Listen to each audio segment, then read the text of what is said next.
For the past, pang-ilang topic na nga to? Pang-apat, no? For the past 3 weeks, sino po dito yung mas lalong nai-inlove sa character ni King David? No? I hope, kasi kaming mga preachers, you know what, hindi naman po sa tinataas ko yung bangko namin ng mga preachers, pero kung maiinggit man kayo, praise God. Diba? Kasi, you know, one of the things I'm really praising God that He called me to this kind of ministry is that each and every time we study the Word, each and every time we look back to all these characters in the Bible, there's always a renewed realization of how great our God is.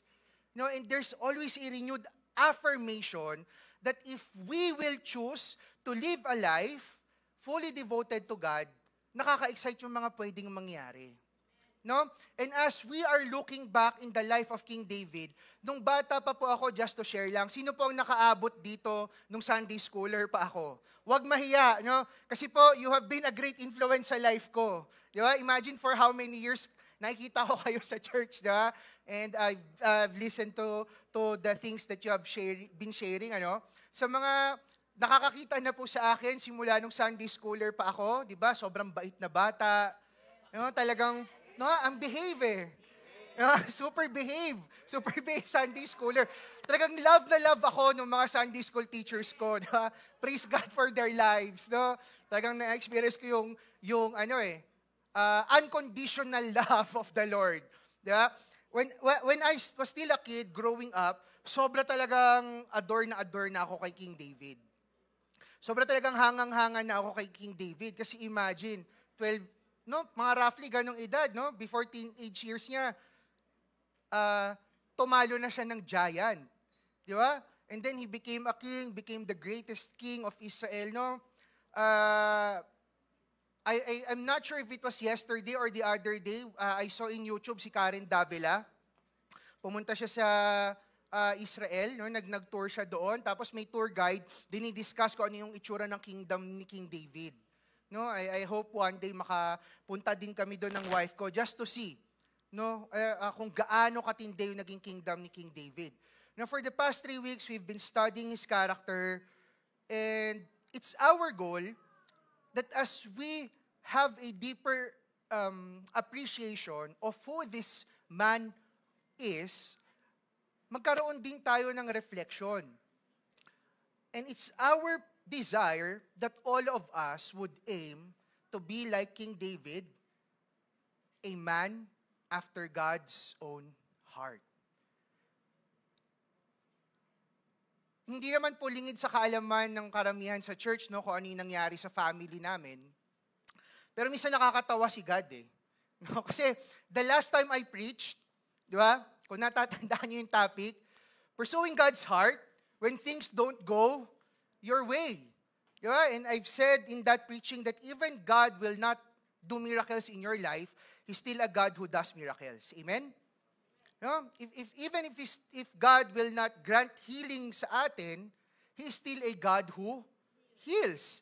But if we have that perspective, I don't think there's any amount of negative happenings that will cause our faith to tremble. Amen? Diba? And then, nasundan pa yan ng preaching ni Pastor Mer, bad leadership. Sinimulan tayo ng preaching ni Pastor Paul. Sorry, nasanay, ano ang preaching ni Pastor Paul? Parang in waiting. Diba? Pursuing God's heart in waiting. Ngayon, baka lang kasi, ma-associate natin yung pursuing God's heart lagi na lang sa mga negative things. And ito, madalas, may mga nakakausap din akong Kristiyano, hindi lang sa church natin, na para bang pursuing God is all about suffering. Sino pong naniniwala dito that yes, pursuing God entails suffering. Pero sino pang naniniwala dito that pursuing God also causes blessing to run after us? Amen? Pangako ng Panginoon yun Pangako ng Panginoon yun. Do not be afraid. Do not be afraid of believing that if I follow God, yes, there will be suffering, no? But if we follow God, there also entails blessing. Tama po ba? Sino ang naniniwala dito that when you pray to God, there is a chance that He will answer yes? Amen? No? Kasi kung lagi lang naman, if you're a person na ang nasa mind natin is, pag nag-pray ako kay God, baka mag-no, bakit pa magpe-pray? Do you get my point? Ba't ka pa hihingi ng magpe-petition sa Panginoon? Ba't ka pa hihingi ng blessings kung alam mo naman, o ang pinaniniwalaan mo naman is that God will always say no? Definitely, God also says yes. Sino po dito nakaranas na ng mga pagpapala ng Panginoon sa buhay nila? Sumigaw ng malakas na amen. O, di ba? O, kaya po sa mga nakikinig dyan, try nyo din, no? You join us, know God more, because God really answers prayers and He does that in magnificent ways. But brothers and sisters, I am here this morning to share with you how do we pursue God's heart when things go our way. Hindi po ito madalas na pag-uusapan. No? Kasi po, madalas, no, sige, ako na lang, personally, and if you can relate with me, kindatan nyo na lang ako, di ba? No? Iba ang prayer natin kapag ka-desperate times. Tama? Iba ang prayer natin kapag talagang things are really bad. Amen? Na-try nyo na po bang mag-pray ng humahagulgul kay God? No? Oh, yeah, thank you for the answer. Pero itutuloy ko yung statement. No? Na-try nyo na po bang mag-pray ng humahagulgul kay God, pero okay yung lahat ng nangyayari? Huh? Yeah, no? Overflowing joy, of course. Pero iba ang iyak ng tao na nagpe-pray kasi pangit na yung nangyayari. Tama ba? No, iba. And it's something we need to think about. Magbabago ba dapat yung pagkapit natin sa Panginoon pag pangit ang nangyayari? Tapos okay lang ba lumuwag yan pag okay na rin yung nangyayari? No? Yes, the answer is no. But I want us to have that reflection. Why? No?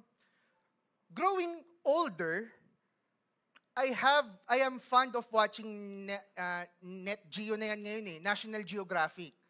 No, hindi naman po dahil nerd ako. No, pero masaya lang panoorin yung mga hayop, no? And to learn about their how they live about their lives. And one of the things na lagi ko nakikita, kasi dati po meron sa National Geographic na fini-feature nilang iba't ibang klase ng mga predators. No, ito yung mga pumapatay ng ibang hayop para kakainin nila. And generally speaking po, kapag yung mga predators na yan, hindi yan basta-basta umaatake. No? Hindi yan basta-basta umaatake. Naghihintay sila ng right moment, precise moment, when they will strike. Kung makikita nyo po dito, merong dalawang lioness, merong isang herd ng buffalo ata yan, or wildebeest. No? Ang ginagawa ng mga lion na yan, nagmamatsyag yan from afar. Nagmamatsyag lang sila. Ino-observe nila itong mga buffalo na to, itong mga wildebeest na ito. And then, tinitingnan nila, sino kaya sa mga to, ang una-una po nilang hinahanap, sino sa mga to ang pinaka-weak, pinaka-mabagal. No? Kasi actually nga ilaban mo yung pinakamabilis na buffalo sa pinakamabilis na lion, talo pa din yung buffalo. But that's how efficient they are. No energy wasted. Hanapin natin, sino ba dyan ang pinakamahina? Sino ba dyan ang pinakamabagal? And at the precise right moment, they will strike, especially when it is unexpected. Madalas, hinihintay nila itong mga hayop na ito na nakakita na sila ng grass where they can feed themselves or a river kung saan sila pwedeng uminom ng tubig, at habang ang mga prey nila ay relaxed, nag-e-enjoy sa provisions ng nature, that's when they will strike. Predators strike their prey when they are in their most unguarded state. That's what nature does. At kung yun, alam ng hayop gawin, di ba? We have to be mindful. Bakit? Because our enemy is a real trickster. Mapanglin lang po ang kaaway. Kaya nga po hindi pupunta yan dito pag Sunday ng 9 to 11. He wouldn't dare. Kasi ang Winalabang pag nag-worship kay God, todo-todo eh. Tama? No? Ang Winalabang pag nakikinig ng salita ni God, todo attention yan eh. Tama po ba? Hindi pupunta dito yan. Nakaabang yun doon sa gate. Diyan yan, no? Hindi mapapasok dito yan eh. But that's true. Because Satan acts like a predator. Sino ang prey? Tayo. He may not kill us. He may not cause physical harm to us, no? But what he does is more destructive. He will destroy what's within us. And he's going to wait at the precise moment to attack. And there are times that Christians, we are at our most unguarded state when things are going our way. Amen? Ako personally, iba ang desire ko to attend night of prayer kapag pangit ang nangyayari. Iba din ang desire ko to attend prayer, to read the Bible, pag okay lahat. Yes, God is a God who will bless us.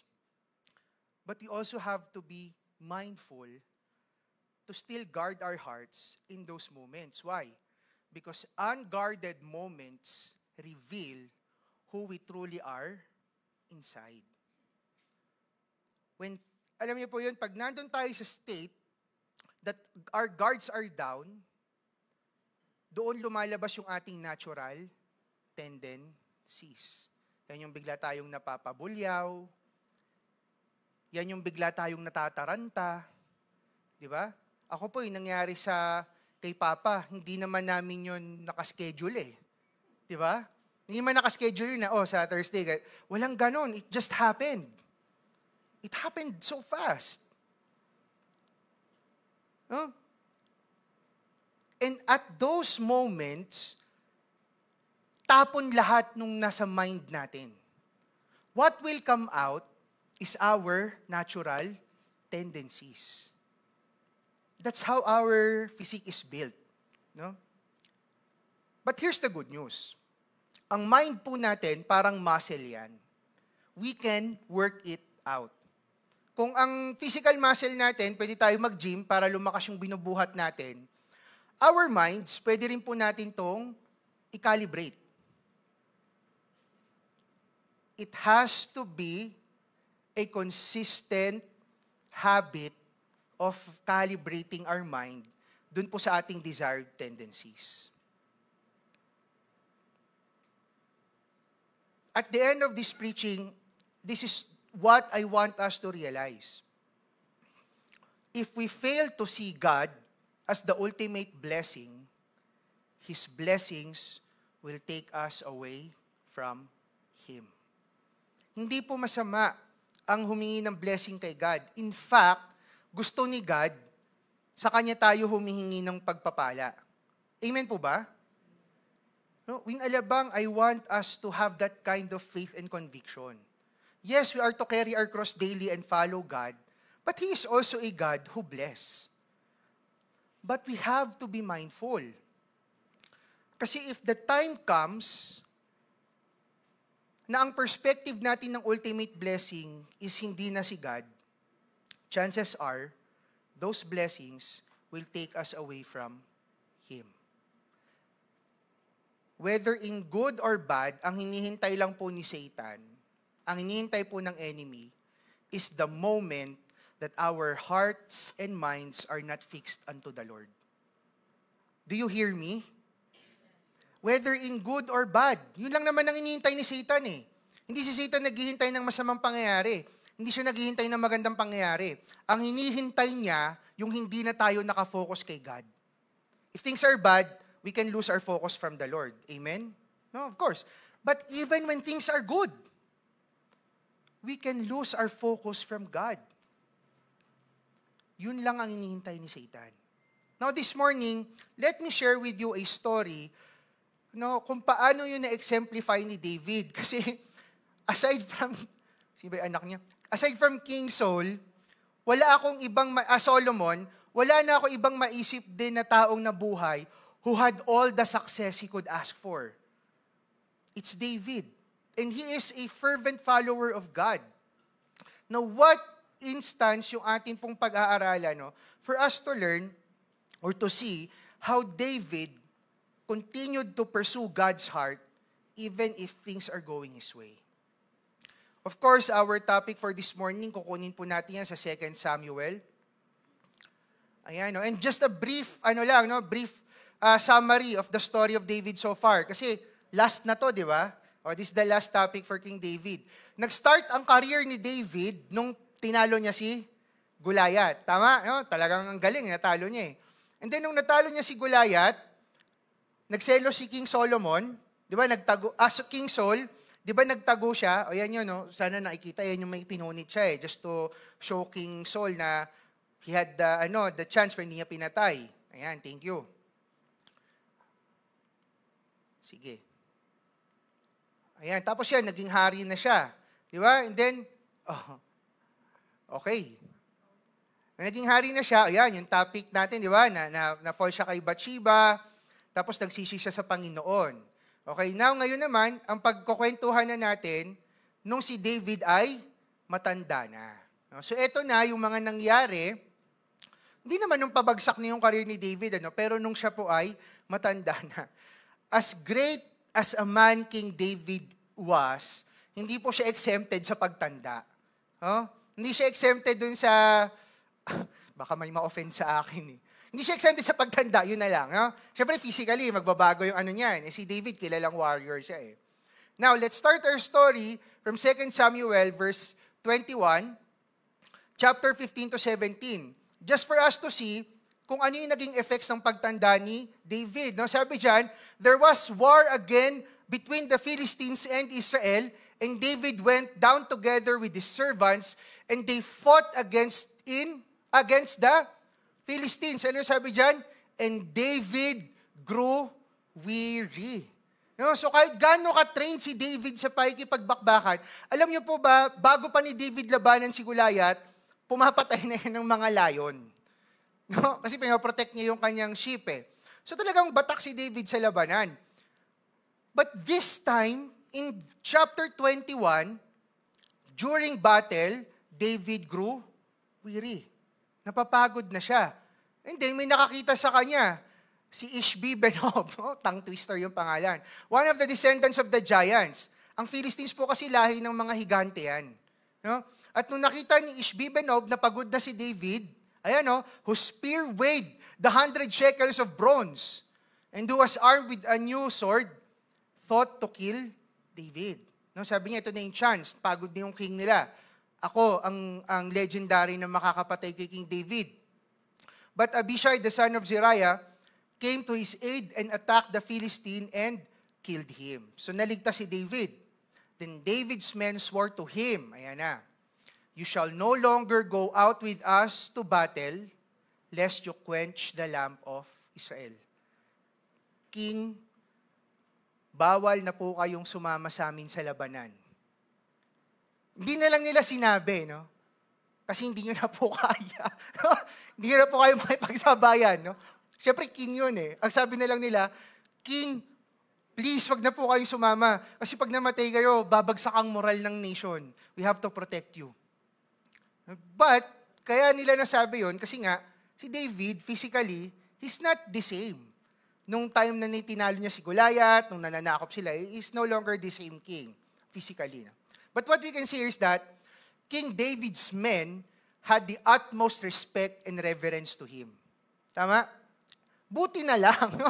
Buti na lang yung mga sundalo niya, loyal. Kasi kung hindi, chance nila yun eh. Gawin din kay David yung ginawa kay Uriah, di ba? O king, doon ka sa harap, di ba? O manguna ka sa charge, di ba? But they have the utmost respect. Sabi, King, ano ka na, huwag ka na sumama, kami na dito, kami nang bahala.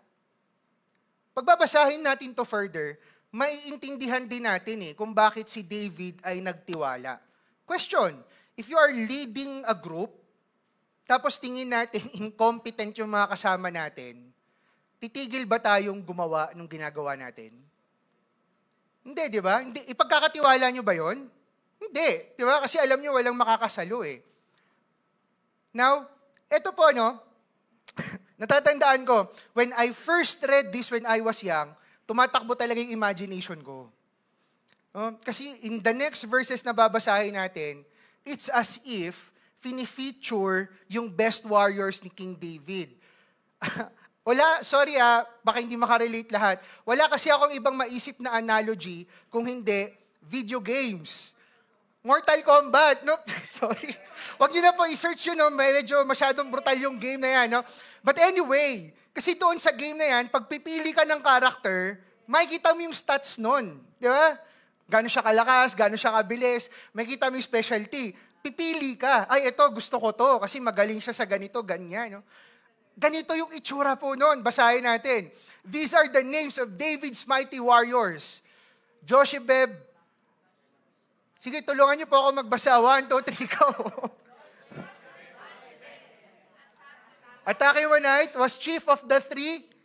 He raised his spear against, oh my goodness, whom he killed in one encounter.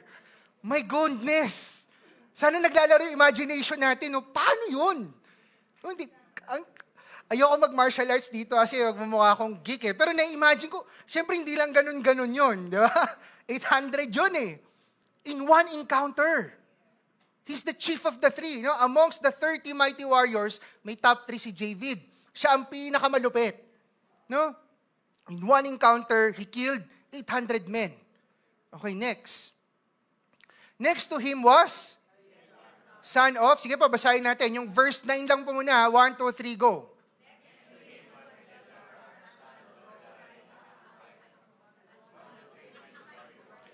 He was with David when they taunted the Philistines, gathered at Pasdammim for battle. Then, the Israelites retreated. Anong sabi dyan? But Eleazar stood his ground, struck down the Philistine till his hands grew tired and froze to the sword. The Lord brought about a great victory that day. The troops returned to Eleazar, but only to strip the dead. Ganito yung tsura po nun. Si Eleazar naman, kasama yan ni David, alam niyo po yung taunt, hinamon nila yung mga Philistines. Kayang-kaya namin kayo. Yan, yabang eh. No? The Lord is with us. Nung sumugod yung mga Philistines, ang lalaki. Anong ginawa ng mga Israelites? Tumakbo. Sino na iwang kasama ni David? Eleazar. At ang sabi dyan, he fought valiantly until the sword froze in his hand. Kung kayo po naglalaro kayo ng sport, pag pinawisan na kayo ng sobra, your electrolytes will drop down. Alam niyo po mangyayari sa muscles nyo? Maglalak yun. Ang tawag doon sa Tagalog, pulikat. So nai-imagine ko, gaano katindi yung laban na ginawa ni Eleazar para pulikatin yung kamay niya, hindi na niya mabitawan yung espada. Pero sabi dyan, he struck down the Philistines. Ano sabi? Bumalik na lang yung mga Israelites to. Alam niyo pa yung mga polis sa lumang pelikula? Yung tindi ng FPG, dami, no? Tapos pag natalo na lahat, darating yung mga polis. So, ang dami pa eh. Ganon yung itsura. Okay, itsura. Ganyan katindi si Eleazar. No? Parang maganda yung pangalan sa anak din to, no? Eleazar. Sige. And next to him was Shammah, son of Agida, Haratite. When the Philistines banded together at a place where there was a field full of lentils, Israel's troops fled from them. Sorry hindi ko lang na-realize. Nakakatawa talaga yung mga Israelites, ano? No matter how great the feats of the Lord is, they always fall back. No? Kahit nung time ni Moses, ewan ko ba't ganun yung habit nila. But Shammah took his stand in the middle of the field. He defeated it and struck the Philistines down, and the Lord brought about a great victory. Now, these men are not a joke. Tama? Hindi po biro-biro itong mga lalaking to. They are mighty warriors. And the Bible is, very good in describing how good they were. Now, here's my thought. That's how strong they are. And David was already weak. Any of them could strike him down. Tama? Tumalikod sila, traidorin nila si David. They can do it, but they did not. Ay naman, no? When I was reading this, ito ang na-imagine ko. If I were King David and I was in a basketball team, ito ang mga, King David's men had the utmost respect and reverence to him. If I were King David and I was in a basketball team, ito ang itsura ng team namin. Me plus these three. So, yan sa picture po, bati-bati sila. Di ba? So, yung mga fans, wag na mag-away-away. No? Parang ganun yung itsura yan. Para ka nasa basketball team and you are with Prime Jordan, Prime Kobe, and Prime LeBron. May tatalo ba doon? Wala. O, yun ang sagot. Walang tatalo dyan. No? And kung medyo may geeky side ka, kagaya ni Pastor MJ, it's as if may bumatok sa'yo sa school tapos sila yung rest back mo. Ganun ang itsura po niyan. No? Pero nakakatuwa kasi, these guys, they really are respecting King David. Now, that should give us an idea how great of a man King David is. Kasi po yung mga ganitong klaseng tao, lalo't lalaki, hindi to basta-basta susunod eh. Tama? Nakaka-intimidate tong mga to. But that's how great King David is. He won their respect. Ngayon, jump tayo sa verse 23. Chapter 23.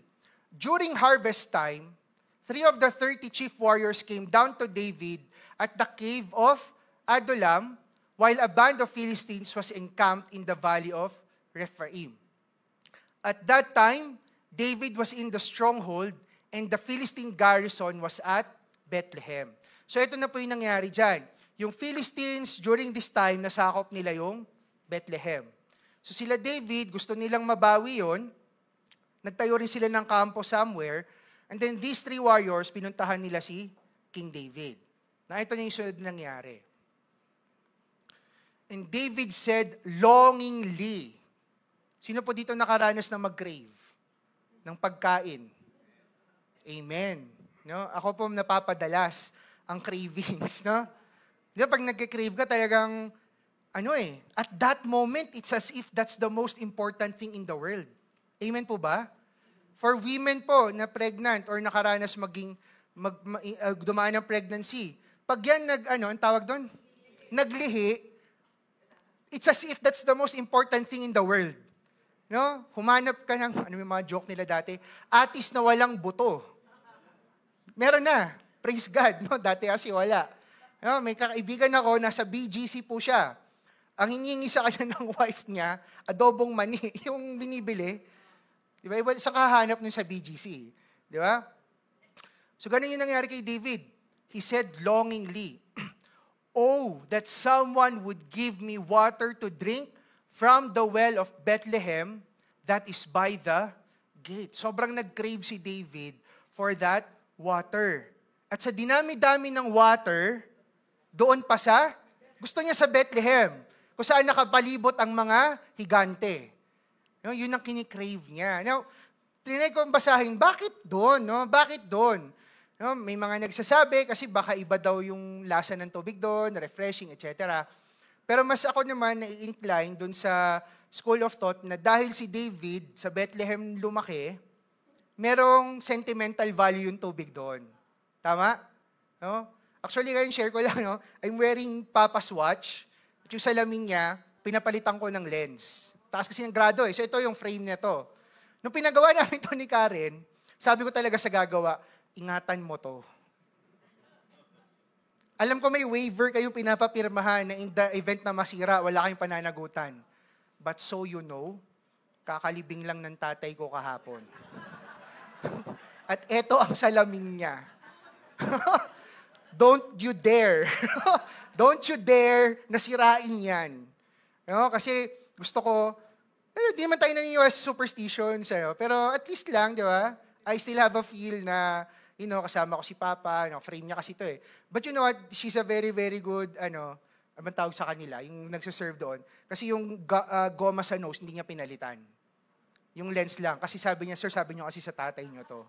Kabado na ako nun, baka masira. But, no? So, ganun, sentimental value, baka ganun. No? But for whatever reason, David craved for it. Then the three mighty men, ito ang matindi. Ito ang matindi. Sabi ni David, gusto ko yung tubig sa Bethlehem. Anong ginawa nung tatlo? They broke through the camp of the Philistines and drew water out of the well. Nag-uusap kami ni Pastor Paul, paano kaya yun? Nag-sneak in kaya sila? Kaya lang kasi ang sabi dyan, broke through the camp. Binasa ko, ano bang ibig sabihin ng broke through the camp? Sinugod nila. They broke through. Sinugod nila. Nakakatawa na isipin, no? Kung napanood yung una Avengers, may eksena doon eh. Yung naglabasan yung mga Avengers, they broke through the camp ng enemy. They broke through the camp just to draw water from the well. They did not do it to defeat the Philistines. They did not do it to overthrow the Philistines. They did that just to get water from the well. Bakit? Kasi gusto ng kanilang hari. What loyalty? Diba? Kasi kung ako yung nandyan, sabihin ko, ang dami dito. Bakit doon? Gusto ko lagyan ko ito ng mga flowers para mabango eh. Ba't kinasusugod pa doon? But these three men, well, no questions asked, sige po, sugod sila doon. No? Kinuha nila yung tubig. Ganun kasi itsura po. Di ba wala naman labanan na mellow-mellow eh. Talagang, tapos ang goal niya, kumuha ng tubig. And carried it, and carried and brought it to David. Now here's the catch. Ito ang Tita Susan. These three men nakipaglaban with their spears and their swords, defeated the giants, no? Just to get that water from the well. When they brought it to David, what did David do? Hindi niya ininom. Hindi niya ininom. Grabe yung loyalty ng tatlo. Grabe talaga. Hindi niya ininom. Pero bakit ba hindi niya ininom? And said, verse 17, far be it from me, O Lord, that I should do this. Shall I drink the blood of the men who went at risk for their lives? Therefore, he would not drink it. And these things three mighty men did. Pero ang gusto ko pong i-highlight dyan is that, verse 16, he poured it out to the Lord. Hindi naman po yan basta-basta ni David tinanggihan lang. Hindi naman po yan basta-basta ni David sinayang lang yung efforts ng tatlo. No? If you can just imagine, sino po nakapanood dito ng Lord of the Rings? No? No, yung battle dun sa Helm's Deep, nagsugudan yung, gumalabas yung geeky side ko. Nagsugudan yung mga Uruk-hai. Uruk-hai po malalaking kalaban yun. Imagine the three main character, Aragorn, Gimli, and Legolas, rush through them. May ganun eksena po dun eh. No? So it also benefits to watch those kinds of films. No? Pag binasa nyo to, sobrang iba ang imagination. They broke through the defenses and the lines of the Philistines, who are not small people, they are giants.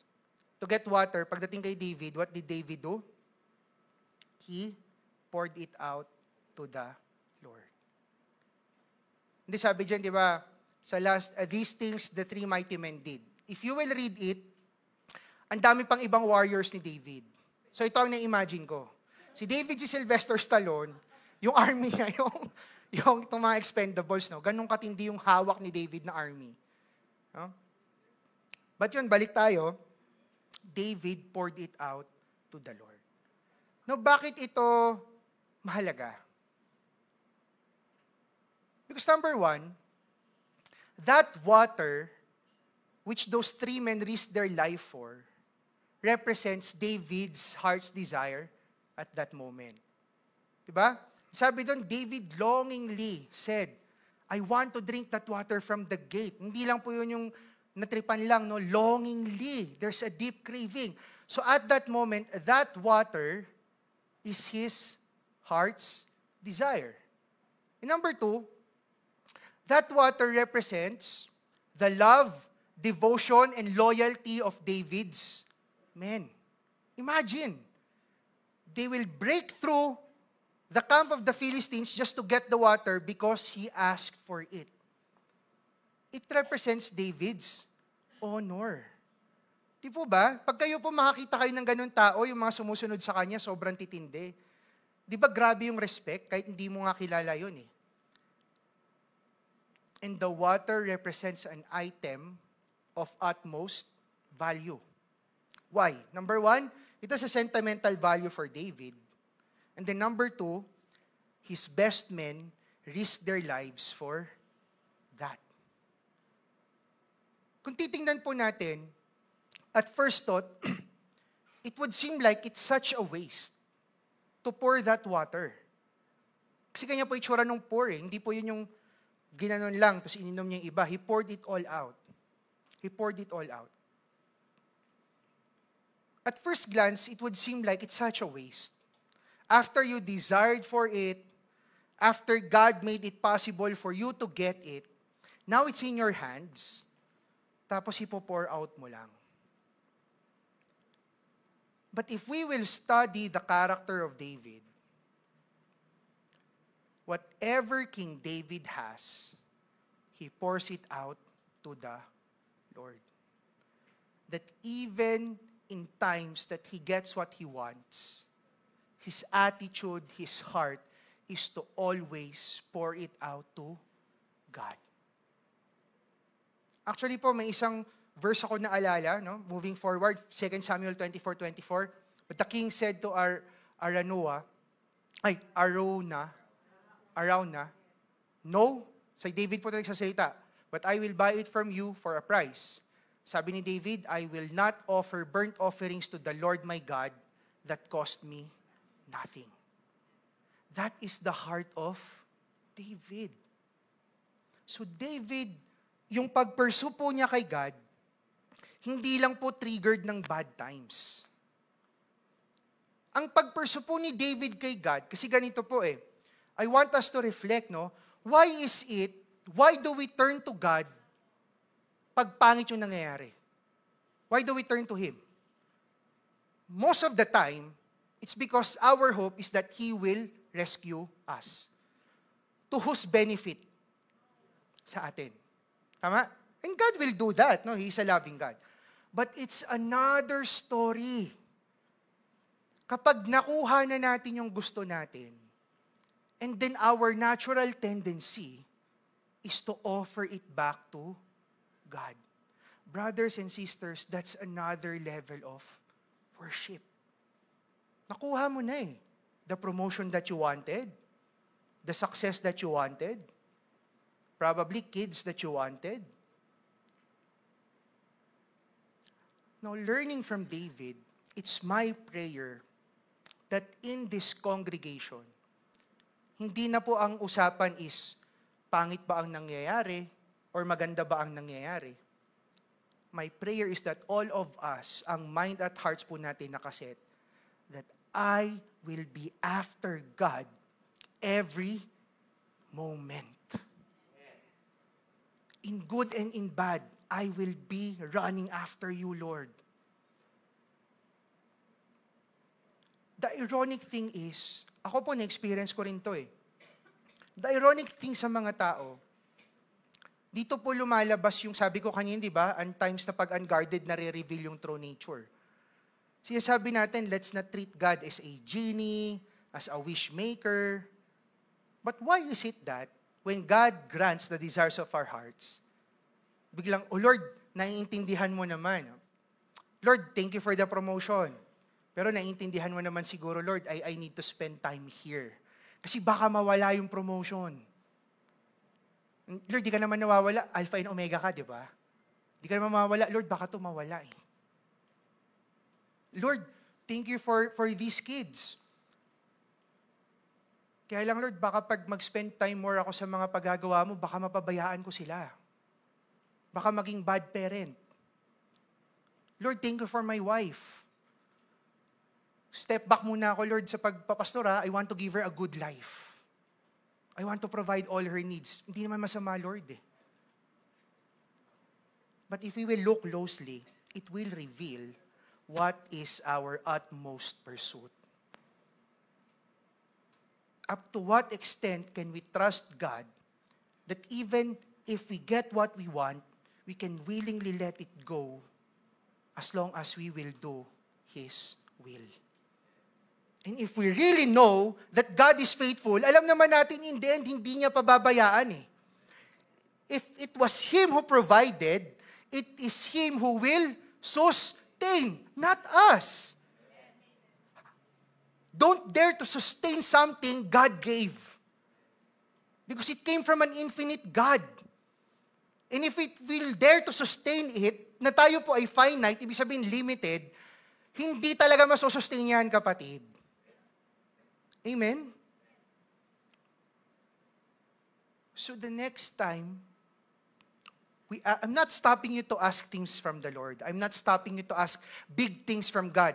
Ako po humihingi pa rin kay God ng mga malalaking bagay. Kahit medyo long shot na siya as a pastor, hinihingi ko yun. Di naman magagalit si God eh. Di ba? And besides, alam niya yan. I'm asking big things for me and my wife, for our future family. Now that Mama is, shout out Mama, nanonood siya online. Now that Mama is, widowed, I'm still dreaming big things for her through me. I'm dreaming big things for this church. But we have to be mindful that when God will grant those things, we will hold tighter to Him. We will not let go of God. Brothers and sisters, that is the goal. In good times and in bad times, never let go of God. Because at the end of the day, it's all about His will.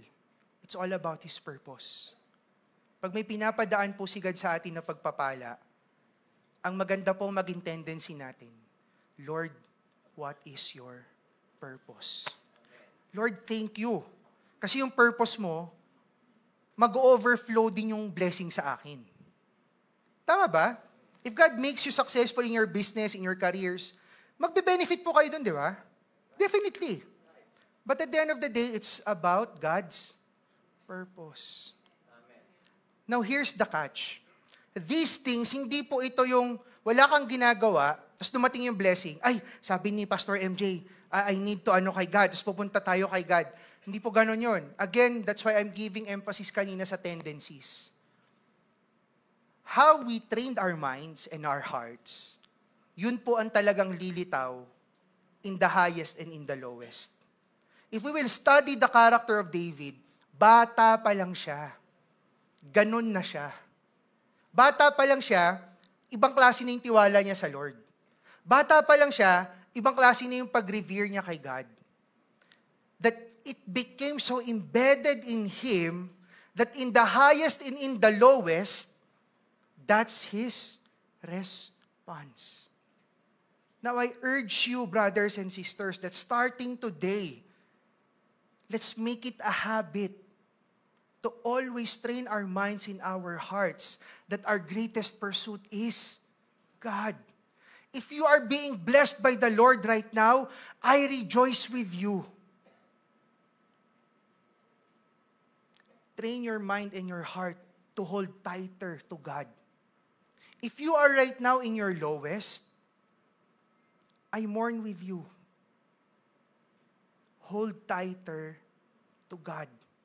Make it a point that you are convinced that even if the thing you're hoping for will not come, God is more than enough. If right now you are enjoying the blessings of God, remind yourself that these blessings will not equate to the greatness of God. The goal is, at the end of the day,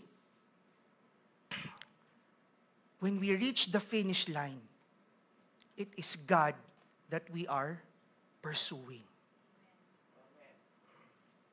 If God will answer your prayers right now, will you let it empower you to devote more of yourself to Him?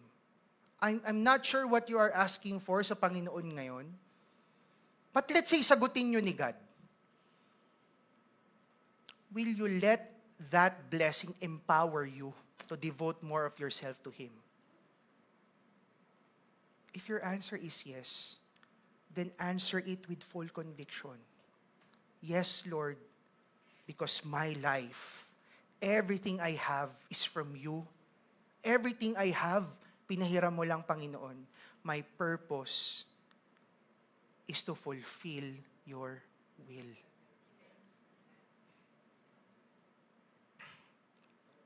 Every time I remember Papa, that's what makes me cry so hard. Not, sabi ko nga kay Pastor Paul it's not tears of excruciating pain. But it's tears of being overwhelmed with how He exemplified to me this kind of life. That even at the end,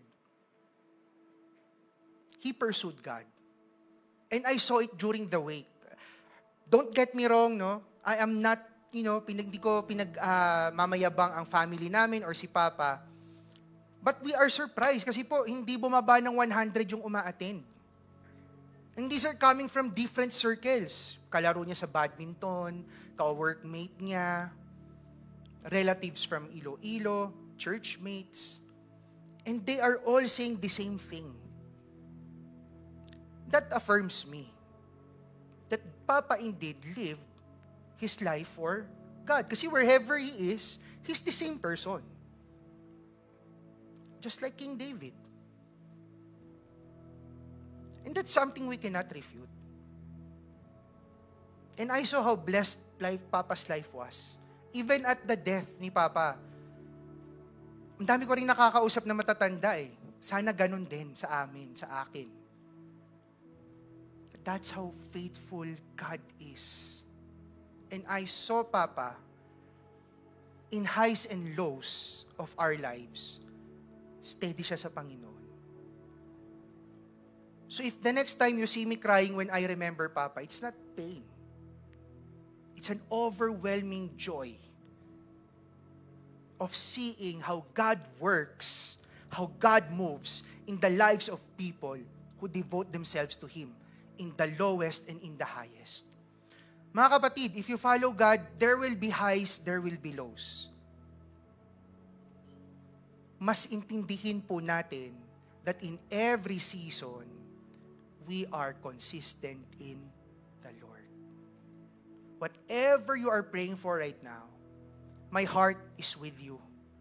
May it be provision, may it be promotion, may it be healing, may it be a miracle. My heart is with you. And it will be an honor if you will allow me to really pray with you sa mga bagay po na yan. But while our hope is that God answers prayers, while our hope is that God is the God of the impossible, let us not fail to see God as the ultimate blessing. At the end of the day, whatever we have, whatever we acquire, whatever we will have in the future, the ultimate blessing is still God. And it's my prayer that when the day comes, when God answers those desires, just like King David, we can freely pour it all out to God. Because, with what God did to our lives, the minimum thing we can do for Him is to give everything back to Him. No holding back. Because He is the God of the universe. He is the most glorious God. And that most glorious God came here, suffered for you. It's just right that we give it all back to Him. And I am excited. Sige po, clap your hands to the Lord. I'm seeing your faces right now, and I can assume a number sa online kasi naging consistent na rin po, Imagine if all of us, blessed ng Panginoon, and every time God blesses us, we give it more back to Him. Hindi po malayong mangyari yung mga pinapangarap natin sa personal lives natin for this church. Na bakit ko inuulit-ulit yung church? Because this is what we live for. We are here to spread the gospel of God. We are here to shine His light. We are here to become salt of this world. People should know God through us. And as God answers those prayers, may it be our desire to become more empowered, pour it all out to God. Sige po, let's all stand up and pray. Heavenly Father, we worship you and we praise you for this morning. Thank you, Lord, for showing us, Panginoon, that even the tiniest desires of our hearts matter to you. And you are the God of the impossible. And it is you who knows exactly why we want those things. But Lord, right now, our prayer is that as we receive these blessings from you, may our hearts and may our minds be steadfast in our pursuit, not of anything else, not of anyone else, but of you, Lord. Right now, God, it's you who knows the needs of my brothers and sisters. Kung meron man dito, Panginoon, na may pinagdadaanan, kung meron man dito, Panginoon, who are just clinging unto the hope of your miracle, Lord, we pray for them. And as you answer their prayers, God, I pray that may they hold tighter unto you, Father. Lord, for our brothers and sisters who have experienced or are now experiencing your favor and blessing, we bring you back all the glory, God. And it is our prayer that may we be reminded that as we achieve victories in life, we will hold tighter unto you, God. So that all of us as one church will be united, Panginoon. Not for anybody else's agenda, Lord, but for your agenda. And these testimonies will be our weapon to share your gospel wherever we go. And we pray, God, and declare that this church will be a place, will be a community where people will know you through the lives of my brothers and sisters. Lord, I pray for victories this week. I pray for answered prayers this week, Lord God. I pray, Lord, for wisdom, that as you answer these prayers, we will know how much more we can give back to you, Lord, so that our lives will be a story of your glory. Thank you, God. We bring you back all the praises, all the honor that you alone deserve. In Jesus' mighty name we pray. Amen.